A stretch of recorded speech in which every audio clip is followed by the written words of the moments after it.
마태복음의 부활의 기록은 다른 복음서보다 좀 많이 드라마틱합니다. 왜 그럴까?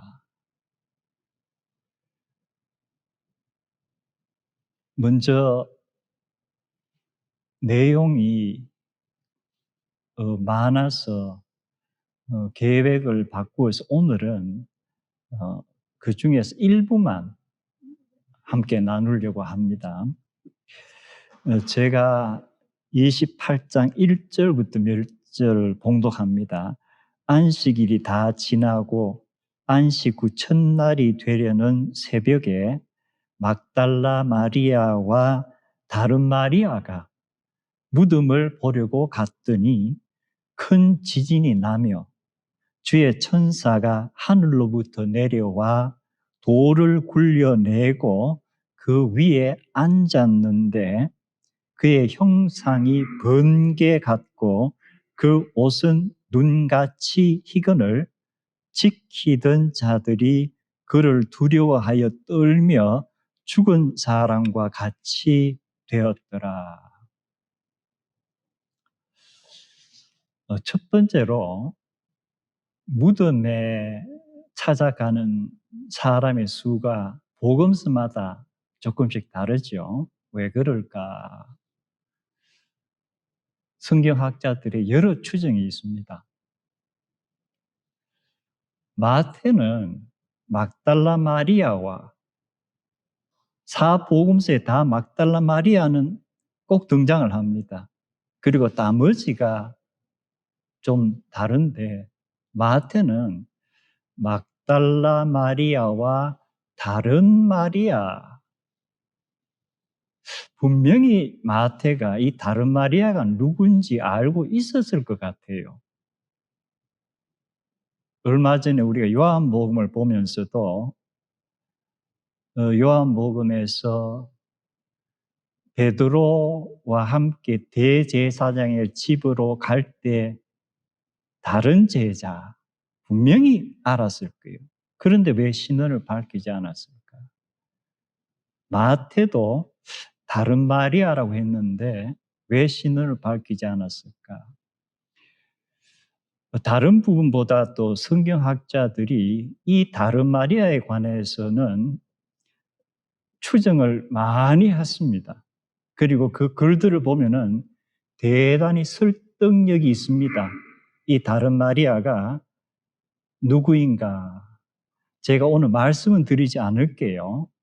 여러분이 집에서 마태복음을 찬찬히 읽으면서 다른 마리아가 누구일까를 생각하고 전체를 한번 읽어보세요. 왜 이름을 밝히지 않고 다른 마리아라고 했을까? 그리고 두 번째로 마가, 누가, 요한복음에 전혀 기록이 없는 기록이 마태에만 있는 것이 무덤을 지키는 경비병들이 있다는 거예요. 무덤을 지키는 경비병들이 있다. 왜 다른 복음서에는 이걸 기록하지 않았을까? 왜 마태는 기록을 했을까? 이 경비병이 있었다는 것은 상당히 근거가 있는 것 같아요. 역시 제가 말씀은 드리지 않겠습니다. 제 개인적으로 마태복음 전체를 기록하면서 대단히 마태도 의도적으로 성령님의 어떤 인도하심에 따라서 마태복음이 기술이 되어 있는데 이 후반의 경비병이란 이것과 앞에 무언가가 밸런스를 맞추고 있는 그러한 구조를 분명히 갖고 있고 이것을 기록함으로써 분명히 마태가 성도들에게 전하고자 하는 어떤 메시지가 있을 거예요. 그래서 역시 성도님들이 그것을 염두에 두고 마태복음을 처음부터 한번 쭉 읽어보세요. 뒤에 경비병들이 등장하는데 앞에 이것과 밸런스가 될 수 있는 어떤 것이 있어서 이 두 개가 전체에서 어떤 메시지를 전하려고 하는가. 그리고 세 번째가 큰 지진이 났다고 했습니다. 역시 마가, 누가, 요한복음에는 언급이 없는 부분이에요. 그러면 첫 번째로 이것이 우리가 생각하는 지금 리크터 스케일로 이렇게 측정해서 강도 6, 강도 8 이렇게 하는 그러한 정말 자연현상적인 지진이었던가? 만약 그런 지진이었다면 왜 마가와 누가와 요한은 그것을 기록하지 않았을까? 상당히 의미가 있는 현상인데 왜 기록을 안 했을까? 또 한 가지는 만약에 이것이 자연현상적인 지진이 아니라면은 그럼 마태는 왜 이렇게 기록을 했을까? 이것이 더 이제 우리의 궁금증을 일으키는 거예요. 왜 이렇게 했을까? 그런데 예수님의 십자가에 달리실 때의 디스크립션에 있어서도 다른 복음서와는 달리 마태는 어떤 자연 현상적인 것과 같은 표현을 썼단 말이에요. 왜 이랬을까? 이것은 실마리가 어떻게 보면은 헬라어를 마태가 사용하면서 무언가를 가리키는 단어들이 있는데 우리 일반 성도님들이 그것을 볼 수가 사실 없기 때문에 그리고 그것을 지금 설명하기가 좀 복잡해서 오늘은 생략을 합니다. 왜 지진이 일어났다는 이런 표현을 사용했을까? 자, 여기까지는 이제 여러분이 각자가 한번 깊이 생각을 해 보시고, 그 다음에 중요한 문제가 큰 지진이 나고 천사가 하늘에서 내려와서 무덤을 막고 있는 돌을 움직이는 것을 막달라 마리아와 이 다른 마리아가 지금 마태의 기록을 보면은 분명히 본 것 같죠?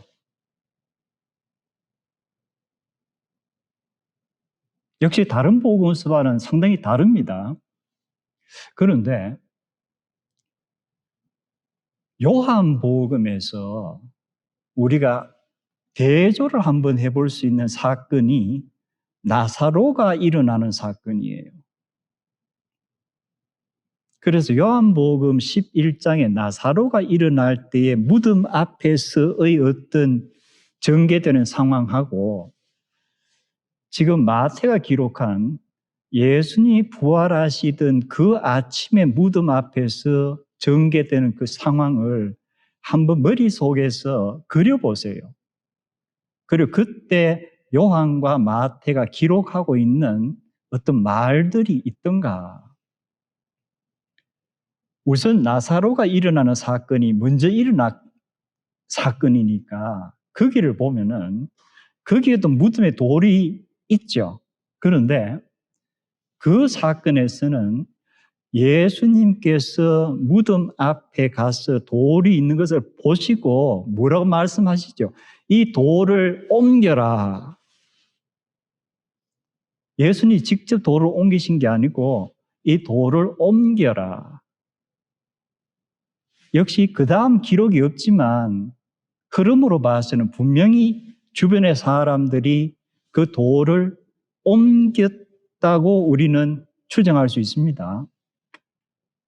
그리고 나서 예수님께서 뭐라 그러세요? 나사로야, 나오너라. 그러자 죽은 자가 나오는데, 이제 이것도 미스터리죠. 어떻게 죽었다가 어떻게 살아나는지는 전혀 언급 자체가 없습니다. 나오느라. 그리고 나오는데 시신을 감았던 그 세마포, 배, 그리고 얼굴에 수건이 그대로 있는 채로 나오더라. 그러자 예수님께 또 뭐라 그러시죠? 그 얼굴의 수건과 몸에 싼 배를 벗겨서 다니게 하여라.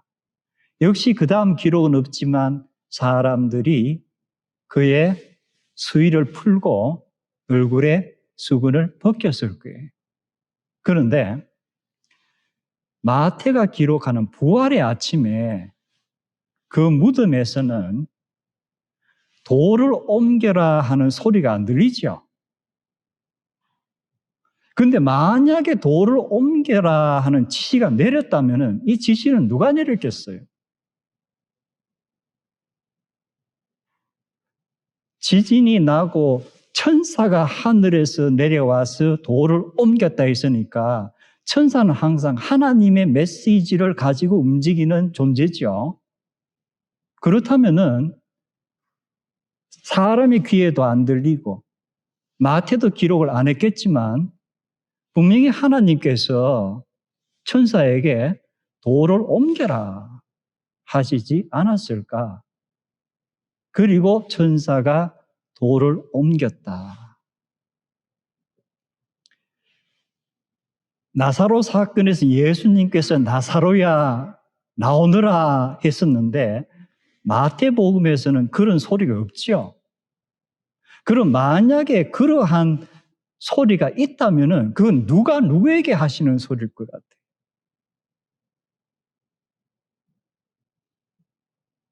여호와 하나님께서 예수 그리스도에게 하시는 소리 아니겠어요? 이제 일어나거라. 그리고 나사로의 사건에서는 나사로가 나오는데 몸이 다 아직도 세마포와 수건에 쌓여 있습니다. 그런데 예수님의 경우에는 뭐예요? 역시 그런 기록이 없고 사람들이 기대했던 예수님이 안 나오세요.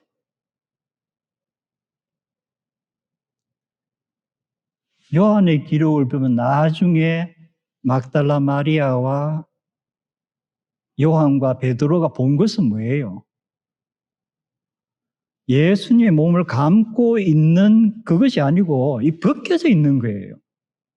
그런데 그것이 묘한 것이 예수님의 시신은 우리가 흔히 말하면 만질 수 있는 고체겠죠. 그런데 그 시신을 감쌌던 수의가 벗겨져 있는 것을 요한이 기록한 거 보면은 무언가를 싸고 있었는데 그 고체가 마치 기체가 되어서 쑥 빠져나가 버리면서 그 싸고 있던 것이 푹 이렇게 된 것처럼 있는 거예요. 또 한편에서는 얼굴을 쌌던 것은 어떻게 되어 있어요? 차곡차곡 개겨져 있는 거예요. 이게 도대체 어떻게 된 건가? 그럼 나사로의 사건과 예수님의 부활의 사건은 내용이 대단히 다릅니다.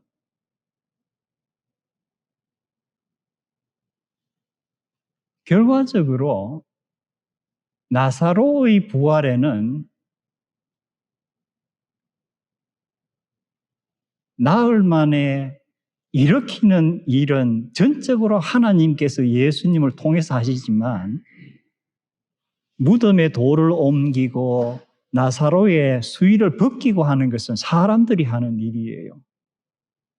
그런데 예수님의 경우에는 사람들의 개입이 전혀 없습니다.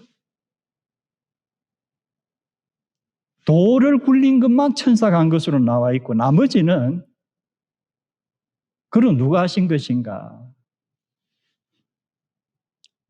누가 하신 것인가?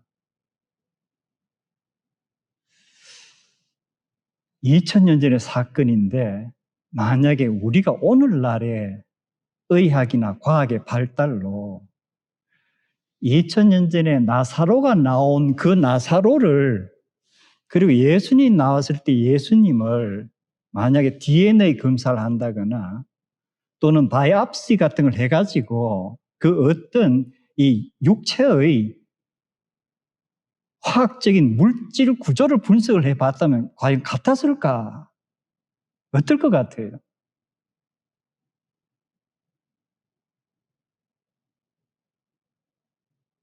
결국 복음서에는 없지만 나사로는 그 이후에 언젠가 다시 죽었을 거예요. 그리고 장사를 지내고 무덤에 묻히고, 그리고 나사로는 또다시 부활하는 것이 아니고 정말 창세기에 흙으로 났으니 흙으로 돌아가라 하는 인생처럼 그렇게 됐을 거예요. 그러나 예수님은 어때요?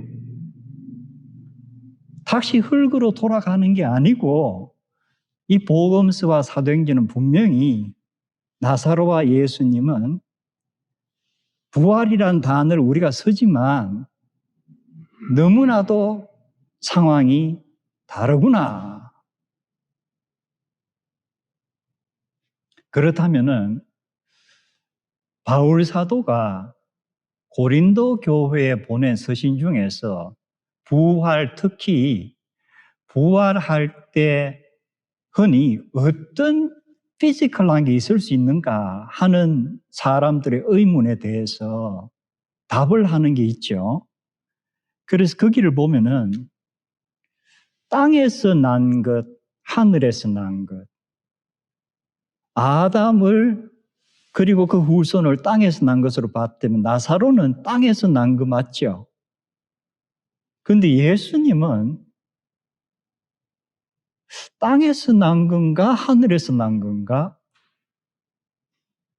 탄생부터 이게 미스터리예요. 그리고 또 대조를 합니다. 흙에 속한 자, 그리고 하늘에 속한 자. 그럼 나사로는 흙에 속한 자로 규정할 수 있죠. 예수님은 하늘에 속한 자, 흙에 속한 자, 어디에 넣어야 할까? 그러면서 흙의 형상 또는 하늘의 형상이란 표현을 또 씁니다.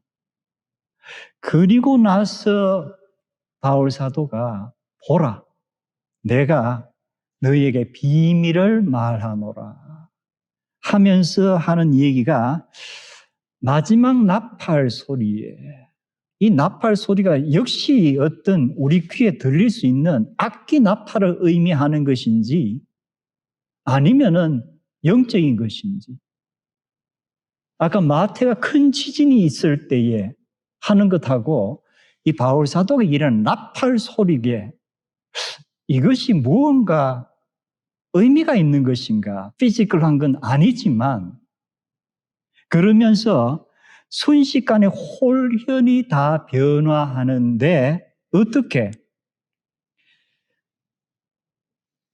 죽은 자들이 썩지 아니할 것으로 다시 살아나고,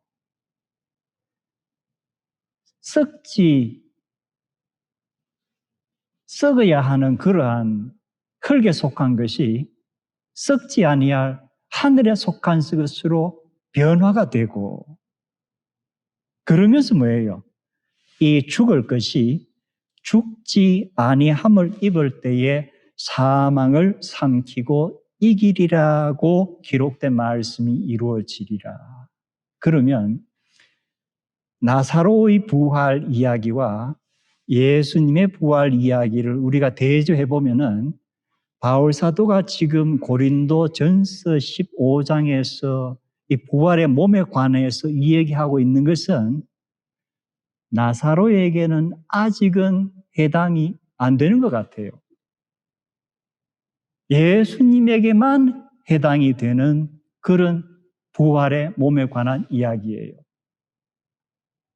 그러면 다시 마태복음으로 돌아가서 큰 지진이 나고 하늘에서 천사가 내려와서 돌을 옮기고, 이것을 두 여인이 보았다면은 너무 놀랐겠죠. 그리고 경비병들이 사색이 돼서 죽은 자같이 됐었다. 이 사건에서 아까 제가 말씀드린 미스터리가 뭐예요? 이미 천사가 돌을 옮기기 전에 예수님의 부활은 일어난 거예요. 그런데 인간의 눈에는 바로 그 순간은 아무도 모르는 거예요.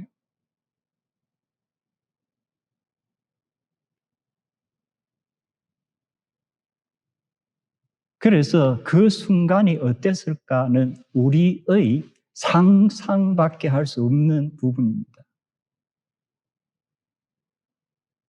그리고 마태복음이 계속되면서 예수님이 여인들에게 나타난 이 얘기가 바로 그 다음에 이제 나오죠.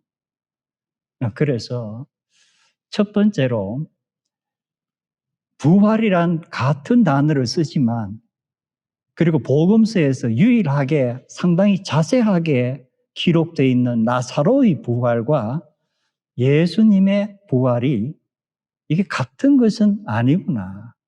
무언가 약간의 공통점이 있지만 예수님의 부활은 인간의 역사에 있어서 전무후무한 유일한 것이구나. 성경이 말하는 것은 이것이 언젠가 모든 인간에게 주어질 것이라는 그것을 암시해 주고 있는 거예요. 그 다음 마태복음에서 천사가 여자들에게 말하여 이르되 너희는 무서워하지 말라. 십자가에 못 박히신 예수를 너희가 찾는 줄을 내가 아노라. 그가 여기 계시지 않고 그가 말씀하신 대로 살아나셨느니라. 와서 그가 누우셨던 곳을 보라. 또 빨리 가서 그의 제자들에게 이르되 그가 죽은 자 가운데서 살아나셨고 너희보다 먼저 갈릴리로 가시나니 거기서 너희가 배우리라 하라. 보라, 내가 너희에게 일렀느니라 하니라. 여기에서 예수님께서 말씀하셨던 것처럼 너희보다 먼저 갈릴리로 가리라.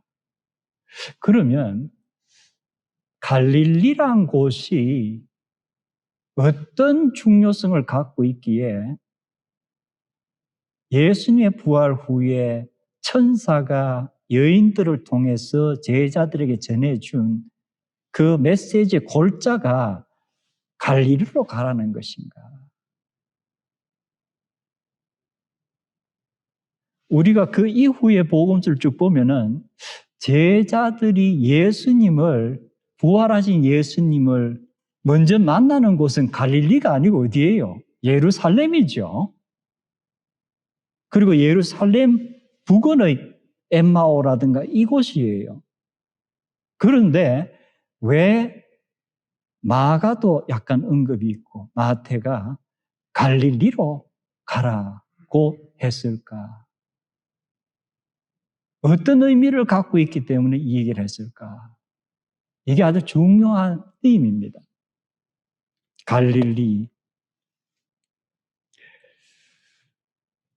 그래서 저희가 마태복음에서 다시 최후의 만찬과 그 이후의 기록을 보면은 예수님께서 만찬하시고 감람산으로 가시는데 너희들이 다 나를 버릴 것이다 하시고 바로 그 다음에 그러나 내가 살아난 후에 너희보다 먼저 갈릴리로 가리라. 자, 예수님께서 마지막 날 만찬 후에 십자가를 지기 바로 얼마 전에 내가 살아나서 먼저 갈릴리로 가리라 하셨다면 이건 분명히 대단히 중요한 의미가 있는 말씀인가 보다. 그래서 예루살렘이란 곳, 유다 땅 예루살렘, 복음서에도 중요한 곳이죠.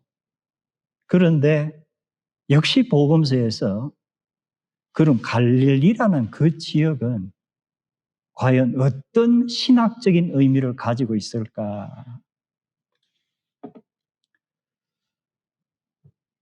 이것은 분명히 역사적인 고찰이 필요합니다.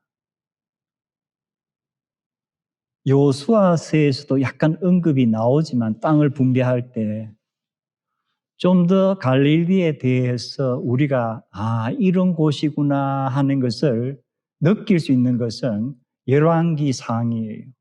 거기 보면은 솔로몬이 20년에 걸쳐서 성전을 짓고 자기의 궁을 짓습니다. 그런데 이 대건축을 하는데 많은 건축 자재가 필요하겠죠. 이 자재를 그 당시 두로 지역 또는 페니키아라고도 하는 그 지역의 왕으로부터, 히람 왕으로부터 많은 자재 공급을 받습니다. 그래서 열왕기상의 기록을 보면은 이렇게 자재를 공급받고 나서 이에 대한 감사 표시인지 아니면은 그 자재에 대한 일종의 어떤 그 대가를 지불하는 그러한 차원에서인지 솔로몬이 갈릴리 지역의 성읍 20곳을 히람에게 줍니다. 그럼 솔로몬이 성전을 짓고 자기 궁을 지은 곳은 유다 땅 예루살렘이죠. 그런데 감사의 표시인지 자재에 대한 대금을 치르기 위한 건지 20개의 성읍을 주는데 그 성읍은 다 저 북쪽 한 100마일 정도 떨어진 그 북쪽 갈릴리의 성읍을 주는 거예요. 그럼 이 갈릴리의 20개의 성읍이 너무너무 중요하고 너무너무 귀한 곳에서 주는 걸까요? 아니면은 이렇게 보니까 이것도 주기 아깝고 이것도 주기 아깝고 저거 보니까 저 변두리 저 별로 쓸모없는 땅 같아. 저건 주어도 되겠지. 이렇게 해서 주었을까? 이것에 따라서 갈릴리의 의미가 아주 달라집니다. 아주 중요한 곳인가? 아니면 별 볼 일 없는 곳인가? 어느 쪽인 것 같아요?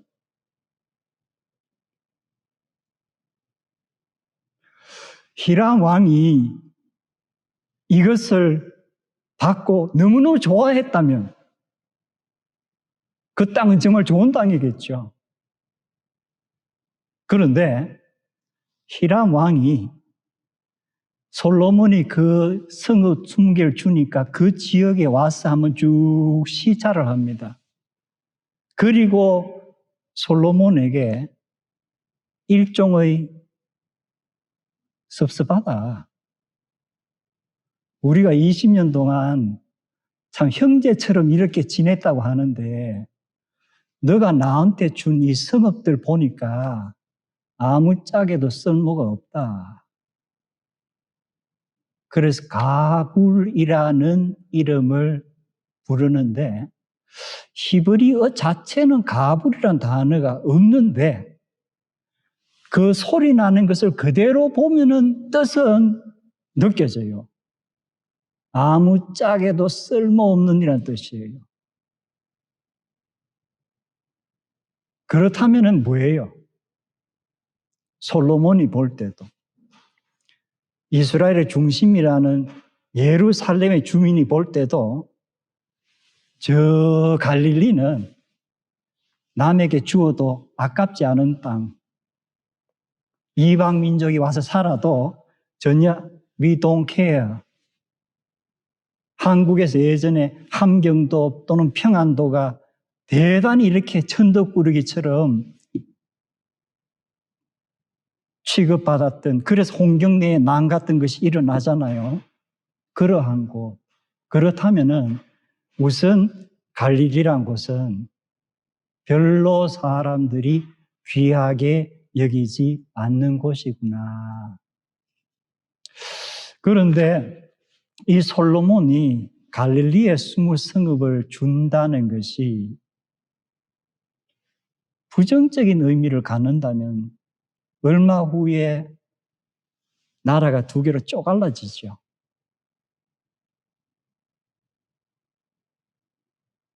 결국 그가 성전을 짓고 대궐을 지었던 예루살렘 중심의 유다 땅, 그것을 중심으로 하는 왕국이 생기고 그 갈릴리 그 성읍을 중심으로 하는 북왕국이 생겨나는 거예요.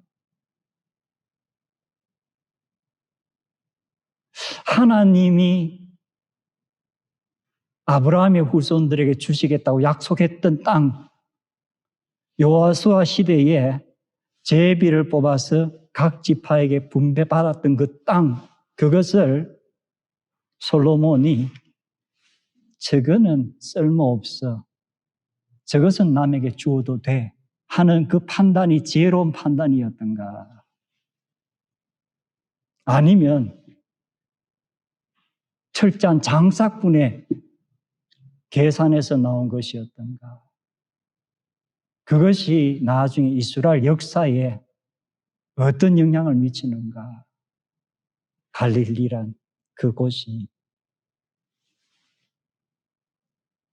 일단 솔로몬 시대부터 시작해서 상당히 오랫동안 갈릴리란 곳은 이스라엘 사람들의 뇌리에는 뭐예요?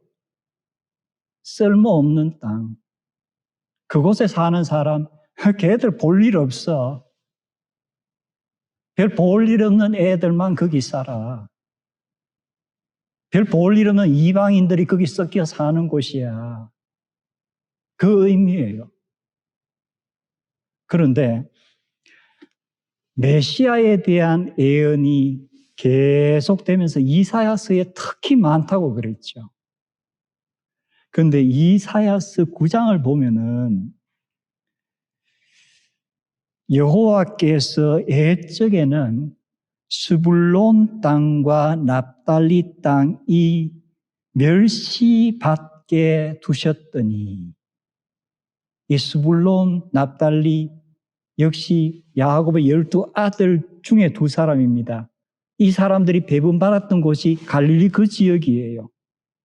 그래서 이사야 예언을 통해서 예전에는 이 땅을 여호와께서도 멸시받는 땅으로 두셨더니, 솔로몬이 한 그 행적이에요.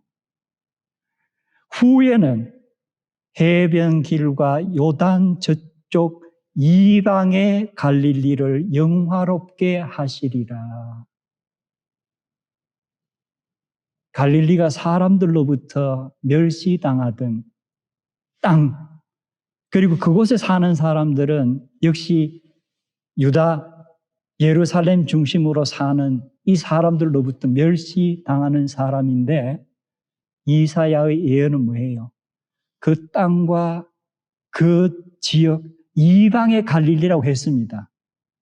그 당시 이스라엘 사람들의 이방이란 단어만 들어가도 벌써 멸시의 대상이에요. 이방의 갈릴리가 영화로운 곳이 되게 하리라. 그러면서 그 다음에 한 아기가 우리에게 태어났다. 평강의 왕이다. 그렇다면 뭐예요? 아, 갈릴리를 영화롭게 하시는데 메시아와 관계가 있구나. 사람들로부터는 멸시받는 땅이요, 멸시받는 사람들이 사는 그 지역을 메시아를 통해서 영화롭게 하신다는 것이구나. 그리고 우리가 복음서로 와보면은 더 확실해집니다. 누가복음에서는 처음에 시작하면서 예루살렘 성전이 등장을 하죠. 거기에 사가랴는 제사장이 등장합니다. 그리고 누가복음이 이어지면서 6달 후에 가브리엘 천사가 하나님의 보내심을 받아 어디로 가죠? 갈릴리 나사렛이란 동네에 가서 마리아에게 이르니라. 하나님께서 가브리엘 천사를 보내어 한 번은 예루살렘 성전에서 사가랴를 만나게 하시고, 근데 그 결과가 아주 포지티브한 건 아니죠. 그 다음에는 어디로? 갈릴리 나사렛 동네로 보내셔서 마리아란 처녀를 찾아가게 하셨다. 두 개가 대조되는데 갈릴리가 이미 비중이 실리는 거예요. 그리고 역시 마태복음 2장을 보면은 헤롯이 아기를 죽이려 할 때에 천사의 경고를 받고 요셉과 마리아와 아기 예수가 애굽으로 피난했다가 헤롯이 죽으면서 돌아오는데 헤롯의 아들이 유다를 다스린다 하는 얘기를 듣고 요셉이 겁이 났을 때에 다시금 천사가 뭐라 그러죠?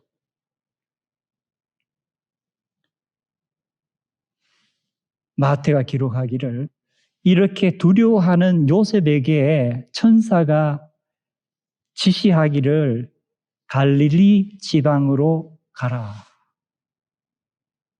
그래서 나사렛 동네에 가서 사니 선지자로 하신 말씀에 나사렛 사람이라 칭하리라 하시는 말씀이 이루어졌더라.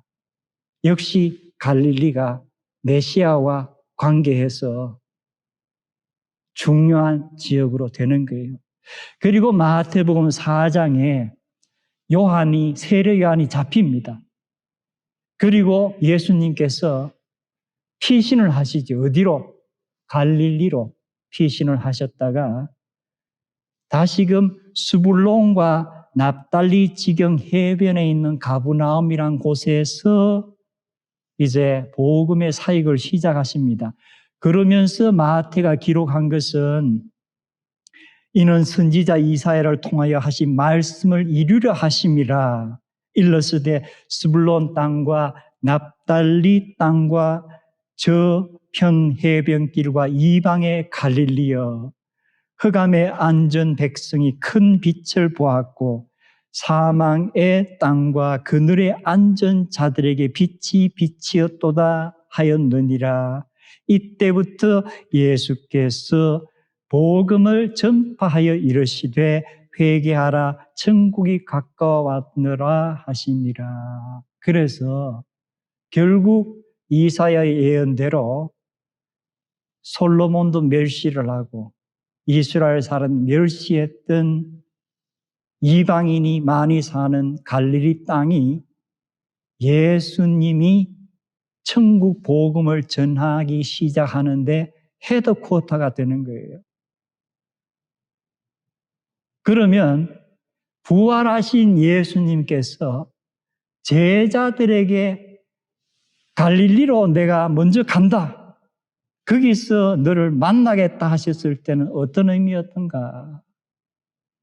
이제는 제자들을 통하여서 천국 복음을 전파하시는데 당신이 천국 복음을 전파하실 때 시작하셨던 갈릴리 지역을 중심으로 다시금 전 세계를 향해서 복음을 전파하도록, 그것이 마태복음 28장의 마지막 부분이에요.